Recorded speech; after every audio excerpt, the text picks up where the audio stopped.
Okay, hey guys, and welcome back to our Reign of the Warlock review series that we're doing here. So it's going to be a basic short video, but I just wanted to go over some possible item setup for a Warlock here. So I'll show you what I mean about important windows that you want to hit. So for example, we have our in-slot item, weapon, insight, right? So if you take a look at the statistics, you'll notice on the second mod it says 35% faster cast rate. You may not think that's very much, but it really helps to meet your final breakpoint, which is 125% faster cast rate speed. So if you also keep going down in the mods for insight here, you'll see 6 to critical strike. So this happens to be a perfect roll in the sense that I got the level 17 meditation as well as the plus 6 to critical strike. However, it's very low on the damage roll, only 201%, so certainly this item could be much improved on the damage end. But even still, with my setup with Fortitude and with Phoenix Monarch, I'm still hitting, as you guys can see, 45%, which is then also getting doubled. But the real gem of this build is that I'm now in fact hitting the 125% faster cast rate window, as you guys can see. And how am I doing that? I'm doing that 20% on the gloves, 10% on the one ring, 10% on the belt, 25% on the armor, 25% on the helm, 35% on the shield, the weapon. And the shield has no faster caster because we're running a Phoenix. Now, we could swap the insight out to say like a death, and where we lose the 35% cast rate from insight on death, we can now equip the Spirit Monarch with the 35% faster cast rate. And let's just switch skills to Echoing Strike here so you can have a more realistic view. So as you guys can see, on paper it does look like the Insight build outshines the Death build, right, as far as pure damage. But you gotta remember, Death also comes with, based on character level, Deadly Strike that eventually caps out at like around 50%. So that really helps towards doubling your damage in the game. So it's kind of debatable which one really does the higher damage. I would still lean towards the death setup personally. You also get more on the plus skills from the boost from Spirit Shield, not to mention, you know, the resistances, the additional mana, the faster hit recovery. It's just generally a nice setup to kind of rock.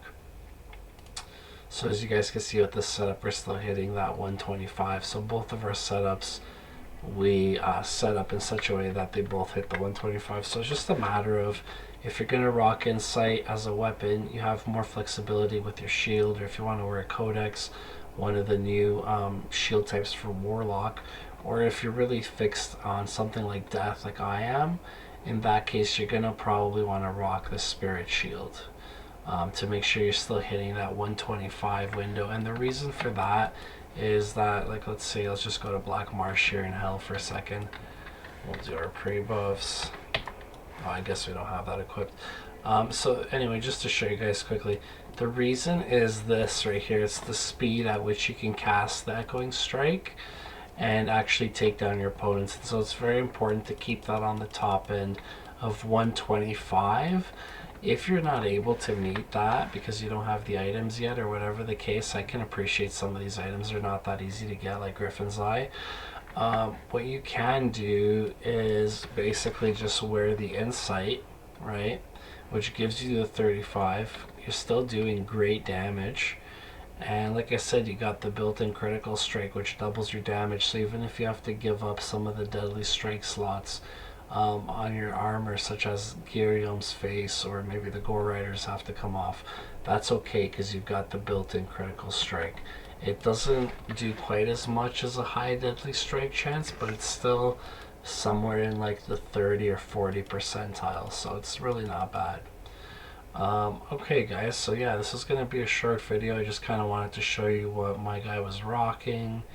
Of course, you got the Raven Frost for the Cannot Be Frozen and 20 to Dexterity. I'm still rocking the the High Lord's Wrath. Still rocking the Gore Rider. Still got the Phoenix on there. We got the Fortitude for all the enhanced damage buffs. And then later we're going to play around with things like, okay, I've got a Zotted at the Real Reapers here. You know, we're going to slot that in and like see how that does. So probably with this setup. And this would be more of like a mirrored blades build, so it doesn't look like the greatest damage, but the reason for that isn't for the damage, guys. I'm actually going for the proc. So you see 33% chance to cast the Cryptify. Even though Echoing Strike won't proc that, your Mirroring Blades will. So you just gotta... I mean, most things die before I can... But see, you could see the curse went off there. So if Rakunishu had like survived that attack, he would now be decryptified. So this is kind of neat to have on swap, right? When you're not feeling like maybe you're being the most effective with your Echoing Strike, you can swap back and use Decrypt, or say even if you're facing off against like Hell Diablo or something, or I mean sorry, Hell Bal, well even Diablo, why not? But it's like someone like Hell Bal where you really benefit from that minus to attack speed and things like that from your adversary.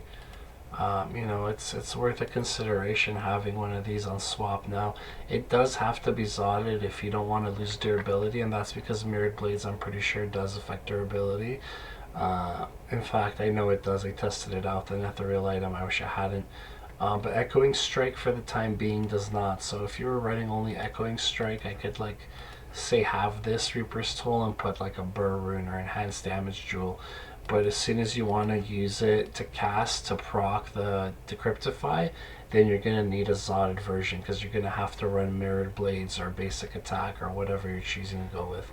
Personally, I say drop at least 1 point into Mirrored Blades, if not max it for your Echoing Strike, and then use it. You know, you gain the extra attack speed, you gain the chance to cast your proc on your weapon here, which is the Cryptified, 33% chance. You know, it's nothing to sneeze at or laugh at, so it's considerable. Okay, guys, what else can I show you while we're here? I've been curious actually to try out the Dracul's gloves, so let's switch back to our insight, and let's try out the Dracul's gloves with Mirrored Blades. So actually no, because insight doesn't have Indestruct, so let's try it with Death instead. The reason we're doing the Death and not the Reaper's Toll is because the Reaper's Toll has its own curse, and I don't want it to, right, it's got its own curse, I don't want it to override the life tap curse. So I just swap my weapon out here, and we're gonna get Mirrored Blades, and we're gonna see how long it takes to proc that 5% chance, because if it procs fairly frequently, that would be a great in slot for like Ubers or something, right? So unfortunately I'm killing these guys just like way too quick. But I think it went off. I think I've seen it go off once or twice. Let's get into Tristram. Maybe if we face off against like what's his face? Griswold here. If we face off against Grizzy, we'll get more hits in before he goes down, and we'll be able to see how quick he gets the curse on him, right? Oh geez, yeah, he's a big boy. He's letting us know that he's a big boy. So I think I might have cursed him already. I'm pretty sure he's cursed with life tap, because yeah, it was just leeching life the whole time like crazy on him. Okay guys, so I mean, there it is. Those are a couple of like different build variations that you guys can try out with your Warlock as far as like itemization goes, equipment, you know, things like that. And I've given you guys, like, by no means are these ideas meant to be the end all be all. I'm not claiming to have the best setup or the best build or the best in slot items. Like, I leave that to content creators that really how should I say this? It's not that I'm not being thorough, but I know there's people who are better at that than me, so I'll leave it to those guys to really like tweak this to perfection, literally mathematically tweak it to perfection. I just kind of take the old school approach. I see what's in my inventory, in my stash rather. I see from previous, you know, seasons and things, what kind of items I've found along the way. Like this one would be interesting to try for like a cleave build. Sure, the damage isn't very high, but it's got very high increased attack speed as well as the amp chance, right? So you could throw it on with something like a Phoenix and a Fortitude, and not bad mirrored blades, but say you were to have cleave, yeah, it's very low level, right? I got a level 4 cleave, but even still you can see, okay, about 2k damage, but I bet you the speed on this will be nuts. Let's see, let's just go somewhere here. Why not outer cloister? Yeah, see, you can already see that speed is nuts. Yeah. And that's twofold, right? On the one hand, it's because this is a phase blade base item, which when it comes to increased attack speed, if you look on the back end of things, you'll learn phase blade begins at -30 base, which is like the fastest base for any weapon to attack in game. And then on top of that, we have an additional 55% increased attack speed built into the item. So it was 40 base plus the 15 on the jewel that I added, right? So believe it or not, guys, I added an increased attack speed and enhanced damage jewel. So this is very low on the enhanced damage to start. It was only about like 125 or so. The rest came from the jewel. But it did come with, you know, a little bit of lifesteal, some attack rating, and a chance to cast stamp damage. So you guys could see, even at this lower end of cleave, as far as damage comparable to the other skills I've been showcasing, it's still very viable because we're in hell right now. And you guys could see it only takes a couple swings of the sword before they're falling down, right? Like, check it out. This guy was just out of range or he would have went down, but what was that, like 2 slices? Even these yetis, right, they have pretty high hit points normally. Bro, they go down like butter. Just a couple slices. See, even here, a couple slices, they're down for the count.